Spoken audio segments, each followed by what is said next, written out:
Sebanyak 97,5% air yang ada di bumi merupakan air asin. Bukan air tawar yang sesuai dengan kebutuhan sehari-hari manusia. Dari 2,5% air tawar yang ada, sebagian besarnya tidak dapat digunakan karena berada di tempat yang jauh tidak terjangkau. Seperti terperangkap dalam bentuk salju, es di kutub, atau di bawah tanah yang sangat dalam. Hanya kurang dari 1% air tawar saja yang dapat digunakan oleh manusia. Menurut Kementerian PUPR, penggunaan air rata-rata setiap orang di perkotaan Indonesia adalah 144 liter per harinya, setara dengan 16 buah galon air. Hampir separuhnya digunakan untuk mandi. Sisanya digunakan untuk mencuci, memasak, dan minum. Kok bisa air tawar di bumi yang jumlahnya sedikit tidak habis digunakan terus-menerus oleh manusia? Ada yang tahu nggak kenapa air yang sudah kita buat mandi, buat minum, buat cuci piring, buat cuci baju, kenapa nggak pernah habis? Ada yang tahu nggak kemana perginya air tersebut? Ada yang tahu nggak? Air yang habis kita buat mandi kan kalau ke bawah habis itu kemana perginya? Ada yang tahu nggak? Kemana kak? Air yang kita bikin buat mandi itu kan turunnya kemana?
sebagian besar tubuh makhluk hidup terdiri dari air.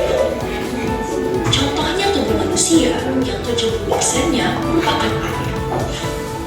Oleh karena itu, kita sering sekali meminum air. Selain itu, air juga digunakan untuk membersihkan tubuh, mencuci pakaian, dan memasak. Air tidak selalu berbentuk cairan.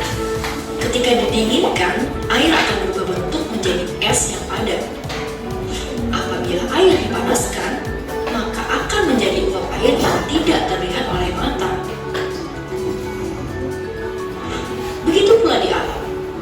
Air dapat berbentuk cairan seperti yang terdapat di bawah tanah dan mengalir di sungai. Atau berbentuk padat seperti yang terdapat pada salju dan es di kutub. Ataupun berbentuk uap air saat terkena sinar matahari yang panas. Seluruh proses perubahan bentuk air yang terjadi secara alami di lingkungan termasuk ke dalam siklus air.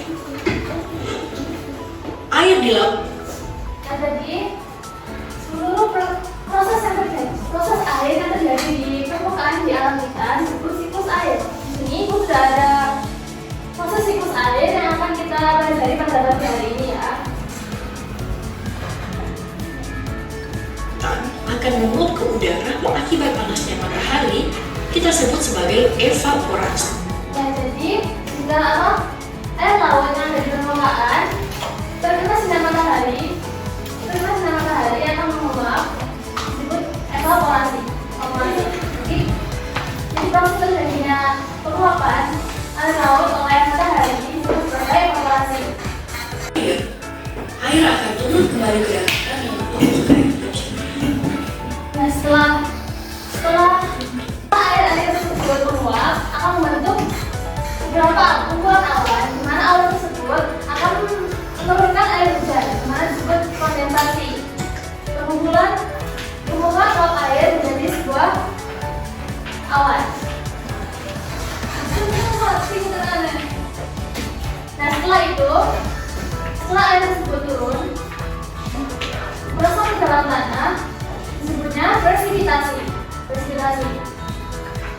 Nah, setelah air tersebut meresap mengalir ke dalam tanah, mengalir ke air laut kembali, disebutnya infiltrasi. Jadi proses ini terjadi secara terus-menerus di alam kita.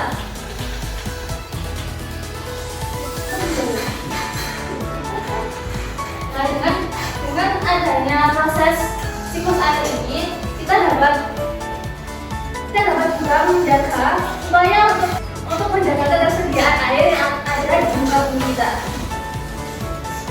Upaya tersebut bisa kita lakukan dengan cara yang simpel, seperti tidak membuang sampah sembarangan, tidak mencemari air atau lautan, melakukan penghijauan seperti pohon-pohon ini, dan juga kita memakai air secara bijaksana seperti kita air mandi, kita mandi secara secukupnya saja. Seperti itu. Ada yang ditanyakan dari pembelajaran kita kali ini? Ada. Selanjutnya Ibu akan memberikan gambar kegiatan yang sebelumnya kalian untuk kelompok terlebih dahulu.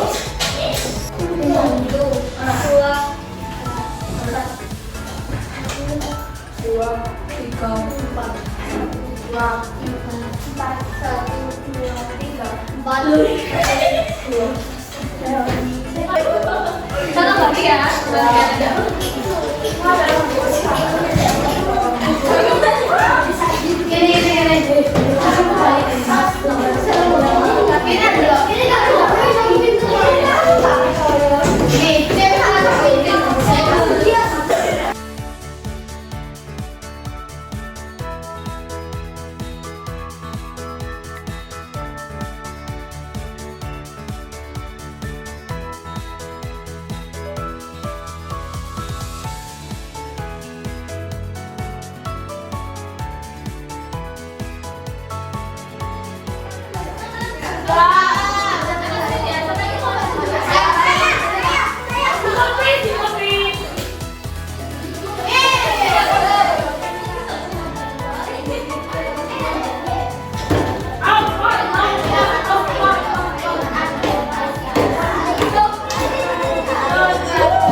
Setelah pelajaran kita kali ini, ada yang bisa menyimpulkan atau mengungkapkan kata-kata pada bagian ini pelajaran ini? Kata-kata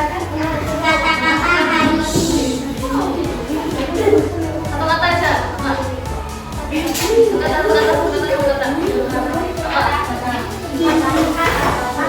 Kata-kata. Kita berlawan dengan belajar kali ini. Terus,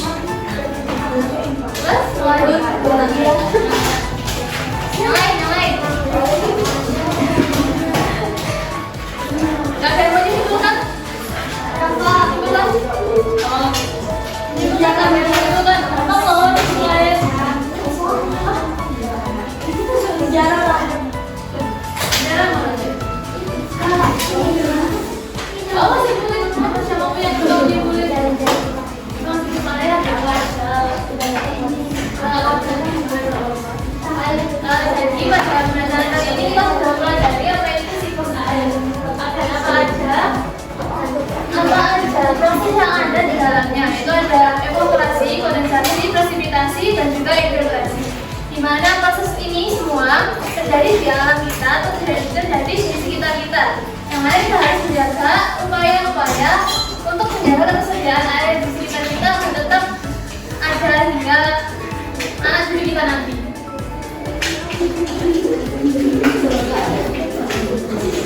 Mas bikin dulu gak apa yang kayak Pak Atas? Yes, oke. Terus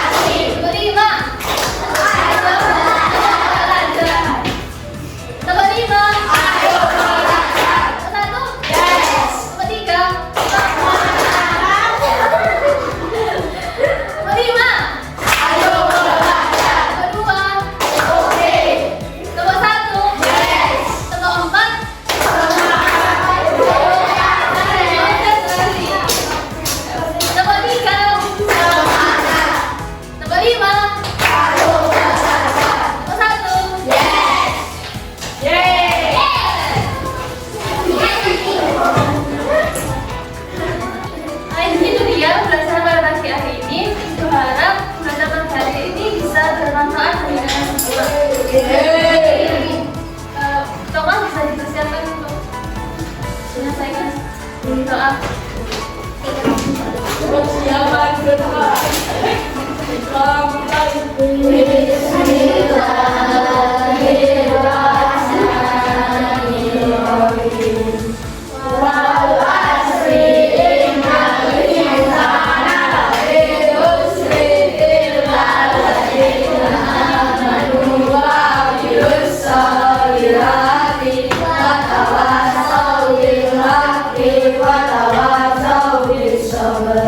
Subhanallah.